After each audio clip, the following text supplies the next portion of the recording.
1971 সালের প্রজন্ম নাকি নিকৃষ্টতম প্রজন্ম। কোন সাহসে এই কথাগুলো বলে তারা? একটা কথা আমরা খুব পরিষ্কার করে বলতে চাই, যে কথাটি হচ্ছে যে 1971 সাল আমাদের অস্তিত্ব। এই কথাটা খুব জোরে সোরে মনে রাখবেন।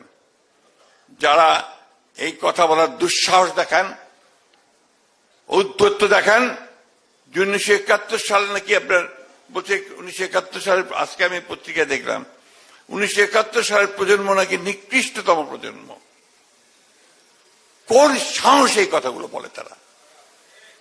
আজকে এই কথাটাই আমি মনে করতে চাই। আজকে আমাদের রুহুল কবির রিজভী সাহেব বলেছেন যে পেছন থেকে অন্ধকারের মধ্য দিয়ে একটা কালো থাবা বেরিয়ে আসছে কিনা, আর একটা ফ্যাসিজম অন্য দিক থেকে আমাদের উপরে চেপে বসতে চাইছে কিনা।